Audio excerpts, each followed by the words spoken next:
Today's sponsor is FreshBooks, which makes cloud accounting software that's ridiculously easy to use. FreshBooks has completely transformed how 5 million small business owners deal with their day-to-day paperwork. They do everything from invoices to expenses to time tracking. You can get a 30-day free trial and start saving time and money at freshbooks.com/Peter.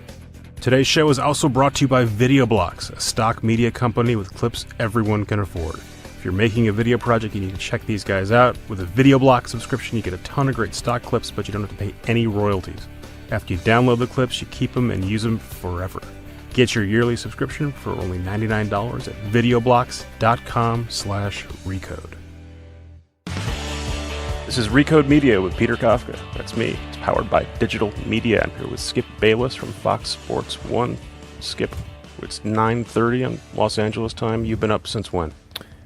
2 a.m. LA time, but I don't want to acknowledge that publicly because my watch is still on East Coast time. So in my head, it was 5 a.m., which is when I always got up for the previous show that I did on ESPN for the previous 12 years. I was always up at 5 a.m. And so I just think in my head, they're up, I better be up. So you basically don't sleep at this point. I try. Sunday, Monday nights are the rough ones because we got the late games. But I'm on the same schedule I was for all those years at ESPN. I get 4 hours, 4.5 if I'm lucky on those 2 nights. I caught up a little bit with 6 hours last night. Maybe a luxurious 6 hours of sleep. You look good. I don't know about that, but I'll take it. Thanks for making time. What I didn't get to hear the show. Didn't get to see the show this morning. What was the topic du jour? You actually missed a pretty good one. We have 2.5 hours of topics du jour. So we had a lot of hot topics. One concerned Tim Tebow, which is always a hot topic on our show, whether he is a selfish self-promoter. That was hot. Just remind me, Tim Tebow is no longer playing football. He's playing baseball right now. Hasn't been for a couple years. He's talking about football on, at least college football, on ESPN. But he's still catnip for you guys. He is for the world, I think, right? The media has gathered in droves down at Port St. Lucie, Florida, to check him out at the Mets instructional camp. So he will play minor league baseball all summer long, and I'm sure we will discuss how he continues to look from night to night to night. But we also had a topic that was dear to our hearts. There are those on our show, especially my debate partner, Shannon Sharpe, not a big Tom Brady fan, and he believes that Brady's legacy has been diminished by the stand-in quarterbacks playing so sensationally well. Jimmy Garoppolo now, Matt Castle back in 2008 when they went 11-5, as you recall, and they missed the playoffs, but Matt Castle had a very good year. So we went back and forth heatedly about that one. So I saw your Twitter feed. You're pro Brady, and then on the Tim Tebow shameless self-promoter scale, you're on which side of that? I'm anti that. He is nothing like that, and I know Tim well enough to make that statement. He's 1,000% authentic. And does he have a big ego? Yeah, every franchise quarterback, every Hall of Famer I've ever met had a huge ego. Tim has that. But is he selfish? Selfish player is the guy who wrecks his team because he wants to be the star. He wants to be catered to, and he wants to have the ball in his hands every play. Tim Tebow wants nothing but to win by any way possible.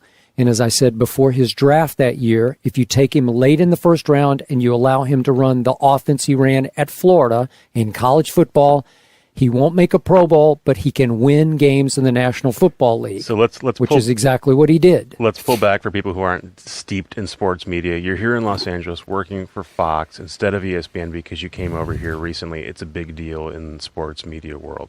You've been at ESPN forever. 12 years. 12 years, full time. Why did you come to Fox Sports, which even still has a substantially lower profile than ESPN? You were a star at ESPN. What got you to Los Angeles? By the way, that profile is changing quickly, yeah, just we'll for the record. That. Yes. The main reason I came here was for Jamie Horowitz, whom you have spoken with. He runs Fox Sports 1. Former ESPN executive. He was the former showrunner on an interim basis of my show called First Take back in, when was it, 2011. It was the Tebow breakthrough year, ironically. I had my career breakthrough with Jamie Horowitz being given the reins to what was called First Take, but was still a show called Cold Pizza, which had originated in New York City back in 2004. And I had been called by the previous sort of CEO or president of ESPN named Mark Shapiro. You're aware of Mark. And Mark had said, I've got a signature show that we have started in New York City, which is a morning variety show. It was a live morning talk show that no one watched. It was loosely based on sports. It didn't really have a strong sports component. And he said, we've got to, quote unquote, sports it up. So he said, you've done a lot of work for us at ESPN, part-time work, hit and miss work here and there. And I'd been on a number of different shows, Sports Reporters, a show called Prime Monday, prelude to Monday Night Football. Mark was a big fan of mine, and he said, please come to New York and try to help save my show that might not be salvageable at this point. And so I closed my eyes and I plunged. And because we added the debate component to Cold Pizza, it wasn't my presence, it was its presence that it started to tick up. The idea of having a debate about 4 times in the 2 hours. 4 times for 8-10 minutes, we debate sports topics. And my debate partner was Woody Page then, and he was more of the morning sort of court jester, if you will. He didn't love debate, but we still got into it pretty heavily, and the audience started to gravitate to that. And we started to rate, and we started to make money. And Mark left and went about his way, and then 3 years in, because of a big regime change at ESPN, finally they said, let's pull all the plugs on all of Mark Shapiro's New York City shows. Boom, boom, boom. Stephen A. Smith's Quite Frankly, the ESPN Classic show that Josh Elliott was doing, Howie Schwab Stumped the Schwab. Let's pull all those plugs, but we better not pull that Cold Pizza plug. It's making money. Let's move it to Bristol, Connecticut. So they changed the name to First Take, but the format was still Cold Pizza. It was pet segments and cooking segments and loosely based on sports segments with the debate every sort of half hour. We do our 10-minute debates 4 times in the show. And when I would see the Cume ratings for our show in those days, they would go da-da-da-da-da, boom, spike, da-da-da-da, boom, spike, 4 spikes a show. When Jamie Horowitz took over, he looked at the one-year Cume ratings and he said, let's do more of the spike. What are we doing? Yeah. Like what? And the ratings gurus would come in who didn't watch our show and they'd say, whatever you folks are doing every 20 minutes, you better check your show logs, your rundowns. Did you do an interview there or a pet segment there? Why is this? I've listened to sports talk radio for decades. It's based around debate. Talk radio is based around debate. It's a really old and time-tested format. Why was this news at ESPN, and why is it even still a controversial discussion to talk about whether or not there should be more or less debate on TV, in sports TV? You've listened to sports radio, but I was part of the initial debate on ESPN, which started on the Sports Reporters on Sunday mornings. Dick Schaap, may he rest in peace, close friend of mine. And I started in 1989 doing that in bits and pieces. And then we took our segments from there. It was Michael Wilbon and Mitch Albom and I, and we started doing roundtable debates on this Prime Monday show every Monday night during football season before Monday Night Football. And the point was, we were live, and we would get into it, and that was a little uncomfortable for ESPN because it's hard to control where that debate might go. Sports radio, no real boundaries. So it's something that's easier to pull off on radio than it is on TV?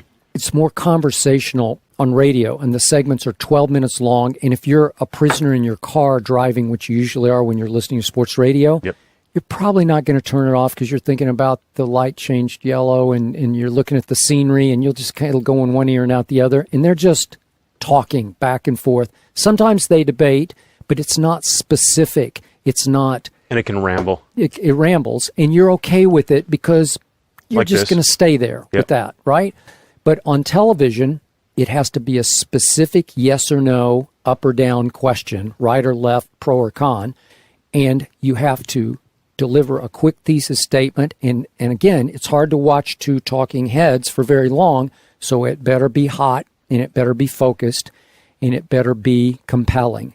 And we started to be, I thought, compelling enough that ESPN got more and more comfortable with, okay, we can let that happen to this point, but we don't want a whole show of debate.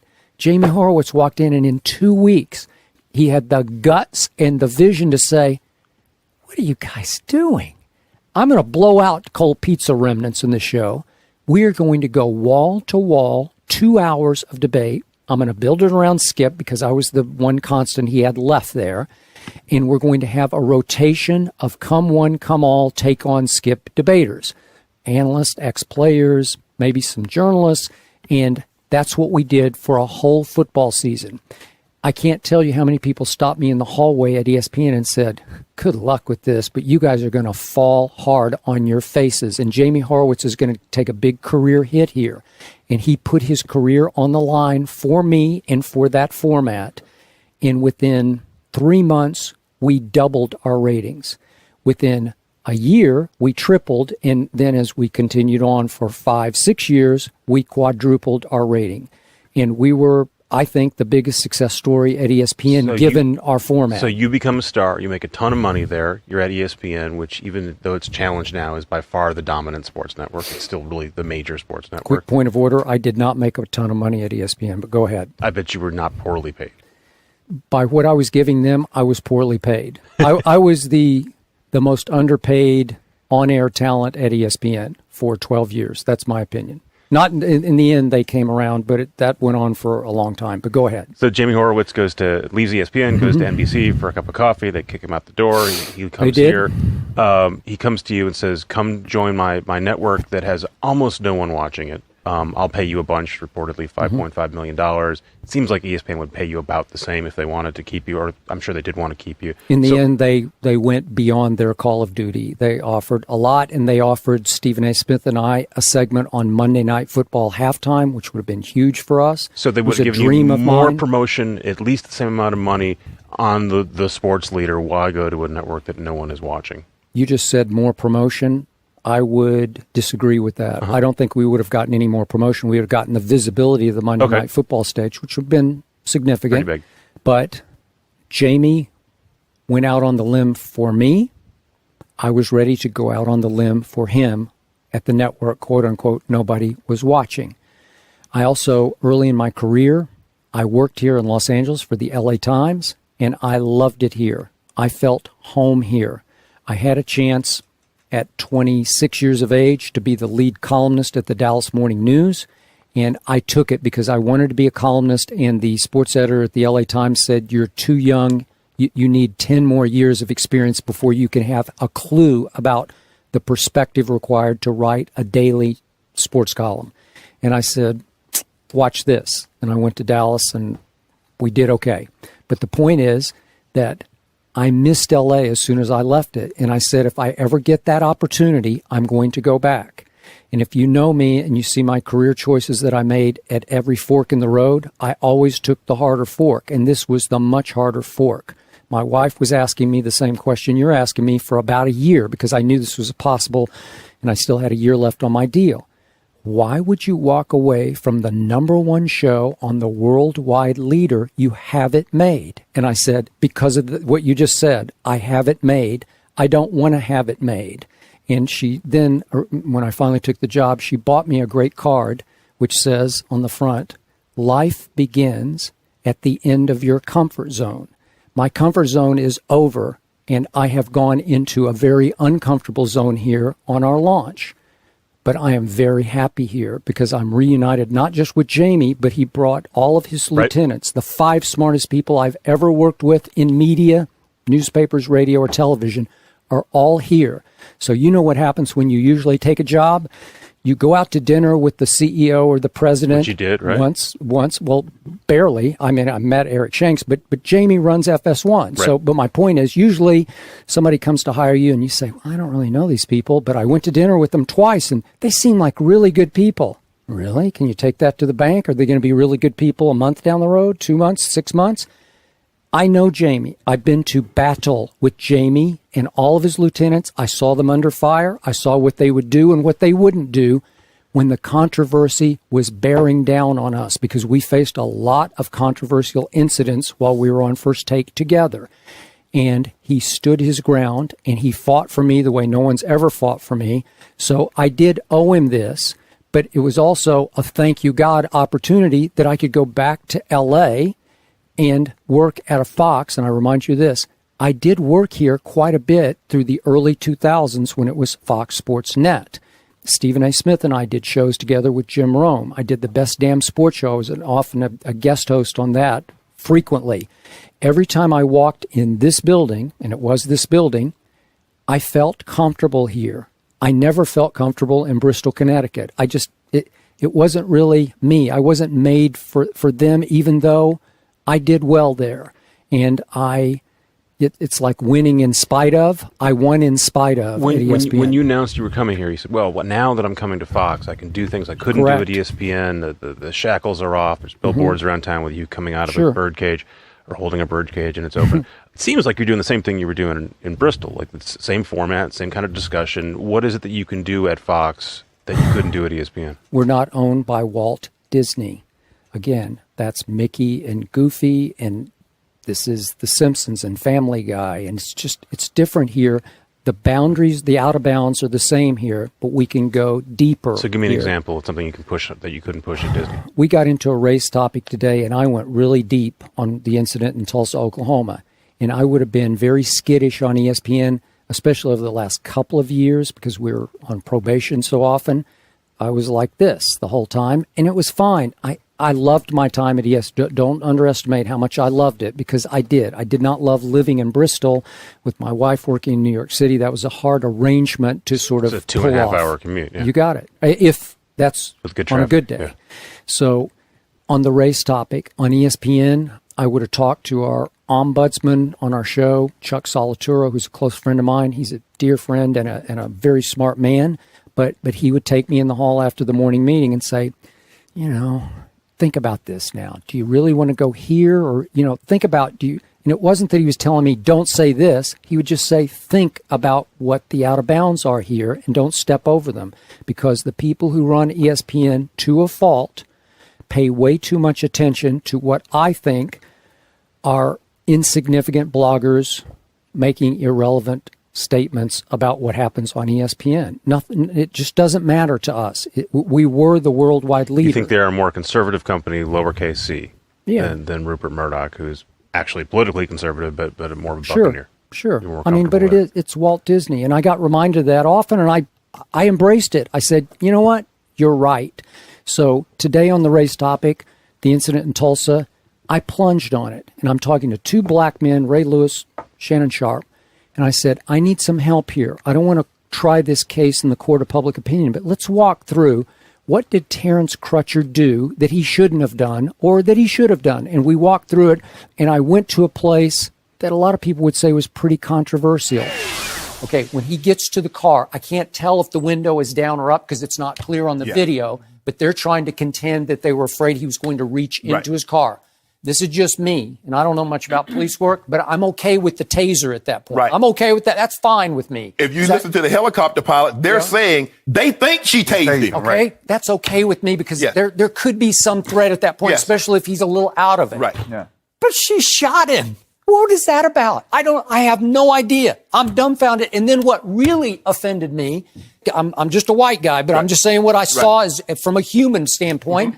Then they just leave this man on the ground for like 2 minutes and they back away from him. And he's writhing or whatever. He died at the hospital, I guess. But I don't know. Don't you try to see if CPR or something? Certain protocol. I don't know. I don't get it. I was completely comfortable because I'm very comfortable talking about race topics because I was just disqualifying myself. I'm not a black guy. I don't know how you feel. I don't walk in your shoes. I'm just a white guy. But we went to some really deeper places there that I would have been a little hesitant on ESPN. And over the last 2 or 3 years, you don't know how many times on live national TV, I would do that split-second psyche decision of, should I or nah. Just let that go. And you, like you said, you've been called out by bloggers, press critics, Richard Deitch, Sports Illustrated. I read none of it. I don't even know who you're talking about. So I don't know. Sometimes the players have called you out, right? Richard Sherman called you out. And they are welcome to come on the show anytime. And speaking of Richard Sherman, that was a landmark turning point incident for our show because that was early in the Jamie regime. And just to give you a quick point of order, I know we're not doing sports talk here, but we were doing an afternoon show at that point, auditioning for a permanent afternoon show on ESPN1, on big ESPN. We were obviously on E2. So we were going to continue doing our 2-hour morning show from 10 to 12 Eastern time, but just to audition for 6 straight weeks. We would come back in the afternoon and do a half-hour show from, it bounced, but let's say 3 to 3:30 on E1. And we were successfully executing that show, and we were 2 days from finish. This was Thursday before the final show on Friday. My partner, Stephen A., was over the moon about the prospect of having an afternoon show on E1. Maybe we would reduce the time on E2 in the morning. And Richard Sherman's people contacted us in the off season. He wasn't yet Richard Sherman. They were a team on the rise and on the verge, but he hadn't sort of... He hadn't broken out. No, and he hadn't sort of seized the national consciousness just yet. But he had taken on Tom Brady on the field after a big upset win up in Seattle over New England, and he had called out Darrelle Revis on Twitter, and Revis had made the mistake of responding to someone who wasn't on his level yet, and he had done the same thing to Roddy White on Twitter. So I should have thought maybe he's going to try to do the same thing on our stage, which was considered the biggest stage in sports media. But I didn't think that, because his people said to my producer, hey, Richard's tired of the controversy. He'd like to talk a little off-season football. So we're only on for a half hour. I said, fine. Let's talk to him about the Seahawks versus the 49ers. Could the Seahawks break through in the division this year? Fine. So we start the show, and the producer says in my ear, he's not ready yet. Can you vamp? And so we did a quick discussion that lasted for 2 minutes about how close is Richard Sherman to becoming the best cornerback in pro football. And, of course, I said, well, he's not Darrelle Revis yet. And I added the yet to it, but I was adamant about, please stop it. And then we went to break while we could see him in the monitor getting mic'd up. And you know the rest of the story. As soon as our moderator asked him a football question, he ignored her question as we opened our B block, and he personally attacked me because I'm pretty sure it was premeditated on Richard's part. So you think that's premeditated, and in your mind, do you think that's something he means, or that's he wants to make a splash and he's making a statement to make a statement? I don't know Richard, so I can't speak for him, but it was clearly premeditated because he came right at me, and yet, here's the irony of this discussion. I love that. So you love that. I would love to fight fire with fire, but my handcuffs were on because we were 1 day from concluding our audition. But okay? the notion of having a premeditated sort of take and wanting to make a splash, this is something that people say about talk radio, general sports talk, about you in general. Not about me, That is an argument for an argument's sake. Nope. There's always an open question about whether you actually show. believe what you're saying or whether you just want to have a counterpoint. Okay, now I'm going to tell you the truth. In my 12 years on ESPN and my going on 3 weeks here on Fox Sports 1, I have never, ever contrived one debate. Anybody who's ever known me or been to our morning meetings will know when I walk in the door at 4 a.m. LA time, as I did this morning, my opinions are in concrete. You're not winking about this. This is a show, but you believe it. You believe what you're saying. I believe it with all my heart and soul to a fault. I am as stubborn as they come. They all laugh at me, but heck with all of them because it's who I am and what I believe. I win the debates, I always say, at night. I've done all my prep. I've gotten all my ammo in a row on each of the debates that we might do. We're not sure until 4 a.m. because we're ready for anything that might have broken or we have different ways to go. But generally, I know 80% when I go to sleep for my 4 hours that we're going to do maybe 2/3 of what I have on my sheets. And I start with the 6 o'clock ESPN Sports Center making notes, and basically they rely on me to produce the show. I'm going to bring the topics. I'll call them into the producer late at night, and he'll put them up on the board. And then today, we kind of rejiggered everything at 4 o'clock. But my point is, my opinions don't ever change. When I walk in, now, if there's breaking news, and Shannon Sharpe and I agree on our take on it, we'll just do it. And we can't disagree on everything because it's not human. Right. And so because occasionally Shannon's going to agree with you, right? Absolutely. But here was the beauty of my relationship with Stephen A. and something that I'm starting to develop chemistry-wise with Shannon. If we do agree, and I do go first, and I say boom, boom, boom to open the show, one of those booms, if he will listen carefully and trust himself, might cause him to say, I agree with you in the big picture, but did you just say that X is Y? Yeah, I said X is Y. What's the two? You know, like it's going to go like that. And maybe we take a hard left turn out of a basic agreement. into a disagreement. Case in point, it was our second show. I'm not an Andrew Luck fan, and I think the world continues to give Andrew Luck a pass. And I dug in before he was drafted that he's a turnover waiting to happen, and he's turned into an NFL turnover machine. But all I ever hear is Andrew Luck, first ballot Hall of Famer. Yeah. And I say, what are you seeing? What are your eyes telling you? Because I can show you the numbers. His first and third year, he was second in the NFL in total turnovers. That won't work.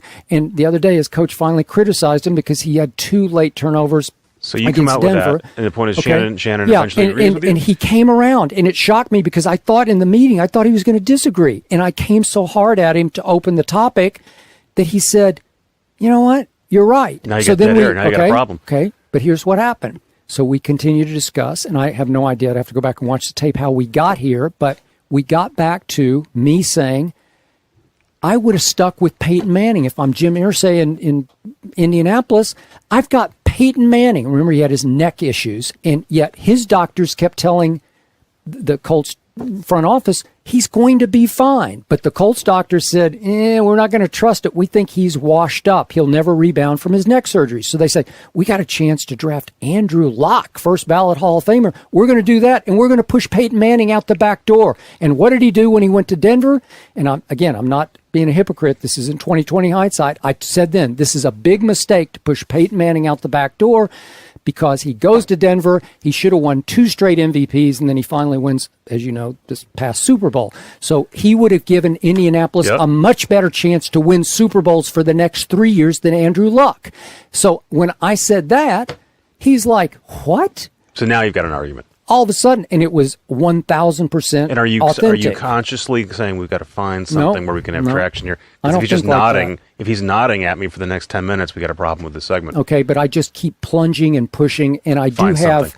I'm mostly prepped at night to go to level 2, 3, and 4 to win the debate. If I have to reach for this, I'll reach for this, this, and this.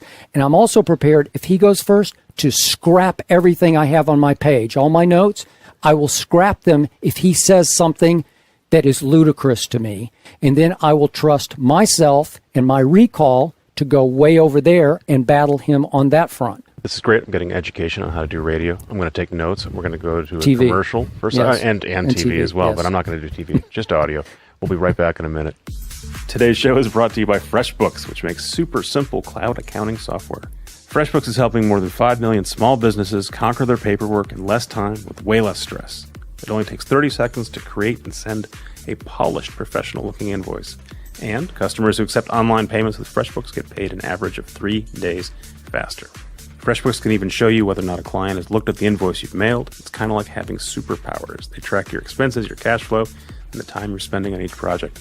FreshBooks is offering a free month to all Recode Media listeners right now. To claim your offer, go to freshbooks.com/Peter, enter Recode Media in the part where they ask you where you heard about us. That's freshbooks.com/Peter to start your 30-day free trial. Thank you, FreshBooks. Today's show is also brought to you by VideoBlocks, a stock media company that everyone can afford. With a VideoBlock subscription, you get unlimited daily downloads from a library of 115,000 HD video clips. You get After Effects templates, motion backgrounds, and cinemagraphs. I would like someone to tell me what a cinemagraph is. On average, subscribers pay less than $1 per download over the course of a year. It's the same content you'd find on more expensive sites, but it's less expensive. VideoBlocks is always adding new content to the library, so it stays fresh. As a subscriber, you get everything 100% royalty-free. That means even if you cancel your subscription, you pay 0 royalties. You keep what you download forever.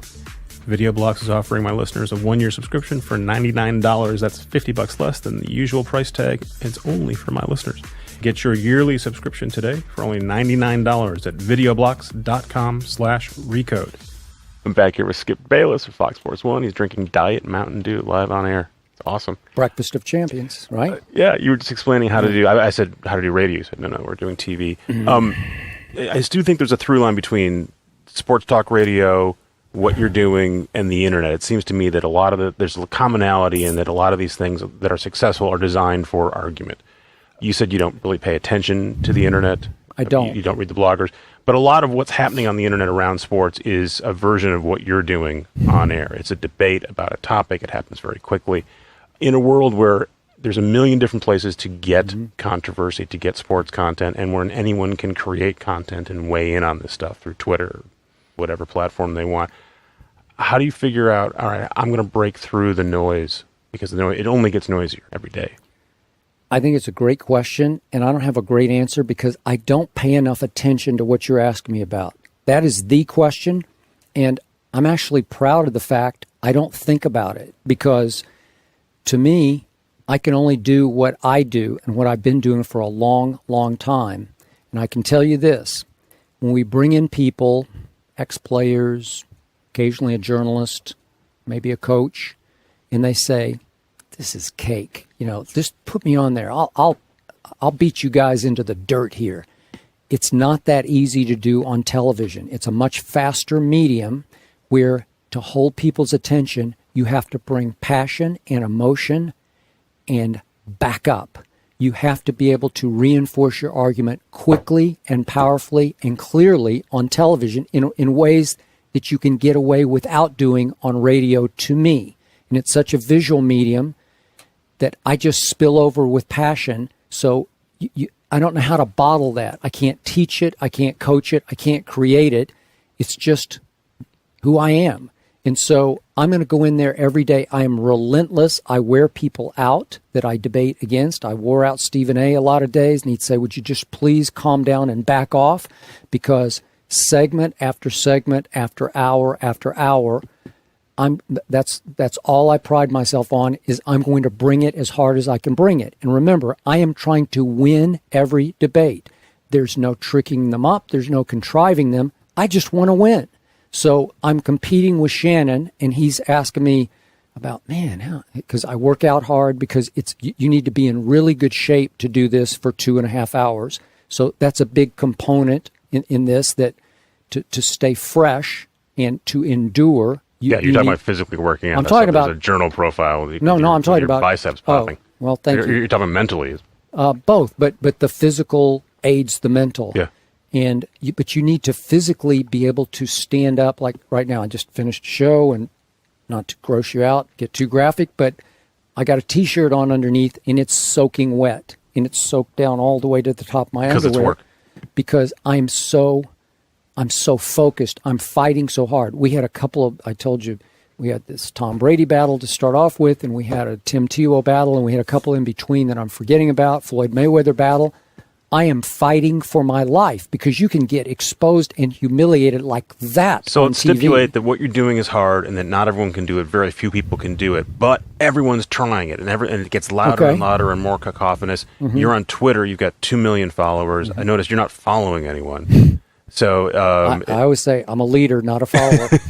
So your thought is, I'm just not going to pay attention to the noise. I'm going to do what I'm doing, and that's my answer. As hard as I can do it day after day, and I'm going to try to be relentlessly great at it. I know I don't live up to that, but I'm going to give it that kind of, it sounds cliched, but it's like crazed dedication. And anybody who knows me will tell you I am a psycho about this, but I think I'm a good psycho. I think I'm like a good-hearted psycho, but I'm crazy, and I'm the first to tell you I'm crazy. I live for this. I'm obsessed with it. Because it's live TV, because you're working so hard, because you're sweating down to your underwear, you must screw up, right? You must say things you regret, and especially because you're pushing, right? I don't ever remember saying anything that I regretted. I screw up where I forget something, like I should have said that. But as far as crossing the line, how did I say that? I wish I I'm didn't pretty say good that. at You don't want to take anything back. I've never had any. I'm knocking on some kind of wood here if I can find it. Formica. I've not had. Yes, I'll knock on Formica. Thank you very much. I've never regretted anything I've said on live TV or live radio, but I have regretted that I forgot to say that, or I shouldn't have let him get away with that, or it's such an imperfect medium because it's going so fast, and we have people in our ears saying, "Got to wrap." Like not that they're going to stop us cold because we got 2.5 hours, but we had Doug Baldwin today from the Seattle Seahawks. It was our first guest that we've had on TV. So he's mic'd up, ready to go, and we were involved in what was an escalating liftoff Floyd Mayweather Jr. debate, and I was not finished, but it's the imperfection of live TV where the producer, Chris, says in my ear, man, we've got to go. And he was apologetic about it, but But I had to just say, okay, I give up. Like we'll finish this later. So you're doing live TV now, but you mentioned you started off, one of the things you did earlier in LA, you were doing newspaper reporting. You had at your beginning of your career, you had a conventional sports reporting job. Did you see this path ahead of you, or was it sort of step by step and one thing led to another and it, through happenstance, or did you plot this out? No plot, didn't see it. I never saw becoming a writer. Neither of my parents finished high school. I grew up in Oklahoma City. There was no writing background, journalism background. Your brother is Rick Bayless, the awesome Chicago chef. But he's more predictable because my father owned a little hole-in-the-wall barbecue restaurant on the other side, sort of the quote-unquote wrong side of town. And we were not wealthy people. He would sort of come and go with the... as the restaurant business rises and falls as it does. I don't recommend it to anyone, but my brother started at age 3 or 4 going with my father early in the morning to cook.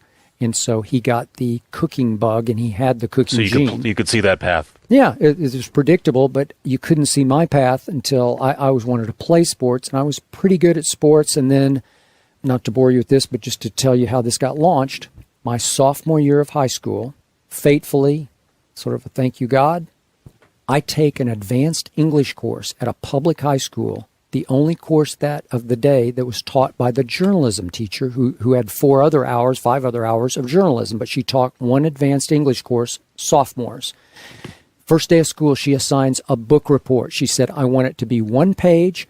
You choose a book, don't care what it is. I want to see if you can write. I'd never tried to write in my life except my name. And I, of course, chose a sports biography of an old New York Giants quarterback named Y.A. Tittle. And I didn't write a book report. I wrote a critique of it. I don't know what prompted it. Just spilled out. Friday, as the bell rang, she said, Skip Bayless, I want to see you after class. And she was a scary, intimidating teacher. And my friends looked at me like, what did you do? And I walked up and she said, you are coming into journalism. I said, no, I'm not. I don't have any interest. And she said, you're going to write my sports column. I said, I don't write. She said, yes, you do. You have the gift of write. You can do this. You're going to do this. I said, I play. She said, you can play and you can write. That launched me on this path. And how I got into TV, because I always thought of myself as a writer. Because you did straight reporting, and then you became a columnist. But right away, I was writing columns for her about the teams. My senior year, I wrote a column blasting the baseball coach for whom I was playing. You ever heard of anything like that? And he later told a friend of mine that if he ever saw me again, he was going to, quote unquote, kill me. So that was the first taste of what I'm made of, what I'm all about.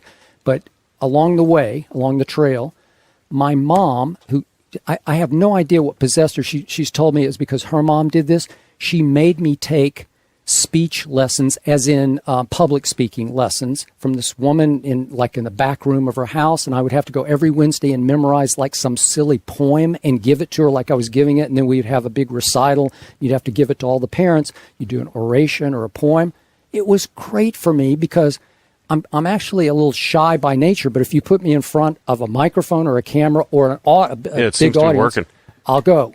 And it came from my mom. She had that sort of dynamo gene in her, so thank you, Mom, for that. But I had it, and so as radio came into vogue in sort of the middle of my newspaper career, people said, you got to do a radio show. So I started doing a Dallas radio show, and then along the way I did it in Chicago, and I did it in the Bay Area. And then TV came into vogue.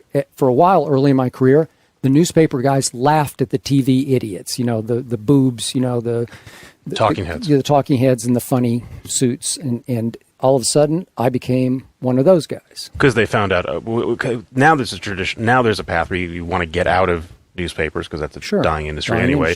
And of course, radio and TV, one, pays better often. It looks a lot easier than having to go and type up a story and do the interview, and it seems like sitting in a booth and talking seems much easier. Could you do what you're doing now as well as you do it now had you not been a traditional reporter early in your career? Why? Taught me to think through a story, to see it and feel it, and the ability to write is crucial to my arguments because in the morning before the show, I'll take each topic and I'll jot notes. Now, again, I'm not going to refer to the notes, but I'm flash memorizing the way you would cram for a college midterm. I'm doing it every morning. I'm writing my thoughts down. but I'm writing them in clear, clean, hopefully entertaining sentences with a pen, and I take them out, and in the break, I skim my notes. Yeah, I got this, and I can see my notes in my mind's eye as we go. And then hopefully, if he goes over there, I can remember that down at the bottom of my page, I went over here. And you can on live TV, if you have a stat that you can't quite remember, was it 823 or 833? You can glance quickly at that if you need to throw it back in his face, which I would often do. But so the exercise of being a reporter, figuring out what a story is, how to do that editing, that has direct application on what you're doing now. Because again, I think a lot of people think, I can just go straight from Oklahoma to national TV, or I can blog, and there's really no gap. You don't need that experience. Think of the education I got. I covered, to start off with, I was in L.A. covering Chuck Knox's L.A. Rams when they were back. They're back now to L.A., but I covered the Rams when they were the L.A. Rams. Then I went to Dallas, and I sat at the knee of Tom Landry, the great and powerful Tom Landry. And then I went to Chicago, and I covered Michael Jordan and Phil Jackson. And then I went to the Bay Area and got to know the great Bill Walsh and covered the 49ers. And I got to know closely the great Al Davis. You don't think I learned a lot of football along the trail as a reporter and a columnist that I can now bring to bear on a daily basis? I can recall Bill Walsh told me this once upon a time, and Tom Landry always believed that this led to that. So when you were in Dallas, you wrote multiple books about the Cowboys, right? One of them, you talked about the fact that Troy Aikman, the quarterback, his teammates and coaches were saying or discussing rumors that he was gay. This is now an ongoing controversy. Troy Aikman's still upset with you. You now work at the network that Troy Aikman works at. Have you guys talked? Have you read that book? No, I've read the summary of the book. Okay. If you will read that book, I will talk to you on the air about it. Sure. Okay? I know. I read Brian Curtis's piece, which is good. You should read the book, and then we'll have this discussion, because I've been dumbfounded by the reactions to it from the start. It's been as misinterpreted a book as ever has been written. So my only question is, are you going to talk? Have you talked to Troy Aikman, and what's going to happen when you see him? I'll talk to you about it if you'll read the book. I'll tell you everything. All right. So we'll table that. Deal. We'll come back. The Brian Curtis piece. It's in the Ringer. Yeah. So do you think Brian got that right? Because it seemed to me that was a pretty on thorough. The right track. Yeah. Okay. So generally, I trust He Brian read Curtis. the book when it came out in '95. He was recalling it. I don't think he had refreshed himself, but you think he's mostly there? He was going down the right path. So we'll leave it. We'll leave that there. You're going to go through football this year. What do you imagine the biggest storyline is going to be this fall? I'm hoping it's my Dallas Cowboys, but I was born and raised a Dallas Cowboy fan. Not born, because they weren't born until 1960, and I was 9, but I grew up in that tradition, and they're a big part of our show because people love or hate that team in ways they love and hate no other team in existence. Everybody has an opinion about the Cowboys. They now have a growing controversy at quarterback because Tony Romo's out, but might come back fairly quickly. And you like his replacement? I like his replacement a lot. How could you not? And football is what you're most animated about? No, I wouldn't say that. It's a tie between football and NBA. I sort of grew up in the NBA because of my Dallas days. They got a team just as I arrived in Dallas, the Mavericks. They were born in 1980. I got there in 79. So I'm steeped in the NBA, and I'm very passionate about it. And I love it equally with the NFL. I used to love baseball. I grew up a huge baseball fan. I'm sure a lot of people did, sort of my generation. But the point was that over time, America has fallen out of love with baseball. So we don't do as much baseball as we used to. So America can fall out of love with the sport. It's falling out of love with baseball. Boxing used to be a big mainstream sport, isn't anymore. Although we're hot with Floyd Mayweather. That's always a hot topic for us. There's an ongoing discussion about health risk in football, and it waxes and wanes depending sort of what happens on the field or what's happening off the field. Can you imagine America sort of moving away from football? I cannot. No, you think we're here, we're locked in, regardless of the damage to the players and what we know about what's going on, we're willing to accept that. I'm certainly sympathetic to all of the above. I have a whole lot of friends who played pro football, who I keep in touch with, who are not in the media business, and they all have various knees and shoulders, and some of them have head. Most of them are okay in that regard. And where I don't have sympathy is that no one held a gun to their head to play football. Maybe now, because they've been better educated, some are choosing, I'm out. But they could choose it before college to say, I'm out. They could be a gifted high school player who says, I just don't want to risk it in college football. As you well know, much fame and fortune is down the road if you're willing to risk your body, and especially your head, to play pro football. And if you choose to take that risk, then I lose sympathy for you, because it's a great sport. It's a lot of fun. It can be incredibly dangerous, as we all know, and that's part of the fascination, our fascination with the sport of football. So I accept it for what it is. I think they've done the best that they can to clean it up and make it as safe as possible. But in the end, you have incredibly gifted 250 to 300-pound men, 350-pound men running headlong at faster and faster speeds. Right, they get bigger, they get faster. They do. And the injuries can get worse, but the helmets have gotten a whole lot better.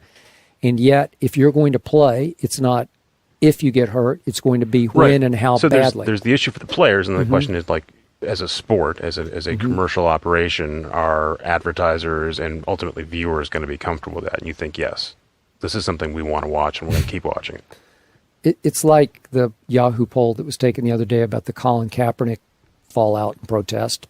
I was pro-Kaepernick, but I think there were 1,200 respondents to the poll, and 44% said, if the protests continue, we will stop watching the National Football League. And that was the one part of that poll that I said, stop it. No, you won't. You'll say you will now, but they could protest every anthem, every game. You'll still watch pro football. I'm sorry. This is great. Thanks for your time. Thank you. I hope you enjoyed talking. I know I enjoyed listening. If you guys want to listen to more of this stuff, it's easy to find. You go to Recode Decode, you go to iTunes, Spotify, Google. Easy to get this stuff. You have a podcast, right? Your morning show I gets do not turned have into a podcast. No, you guys. I'm going to get one now because you have... Your guy here's not.